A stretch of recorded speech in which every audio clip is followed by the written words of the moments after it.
Suffocation o pagkaubos ng hangin ay kinamatay ng dalawang batang lalaking natagpuan sa loob ng abandonadong kotse sa Santo Tomas, Pampanga ayon sa pulisya.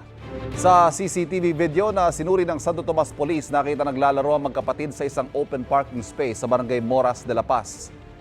Maya-maya pumasok sila sa isang van. Makalipas ang ilang sandali, lumipat sila sa sirang kotse. Base sa investigasyon, nabubuksan ang kotse mula sa labas pero hindi mula sa loob. Yan ang dahilan kung kaya hindi nakalabas ang dalawang bata. Mga 2 to 3 minutes sila doon, lumipat sila doon sa kotse kung saan sila natagpuan. Until nag-review kami ng mga 2 hours, walang lumabas. Sabi po ng doktor na nakausap namin, pag yung tao daw na suffocate sa mga ganyang close na like sasakyan, is ang pinakamabilis siyang mawawalan ng malay at tuluyang mamatay, masuffocate, is 10 minutes.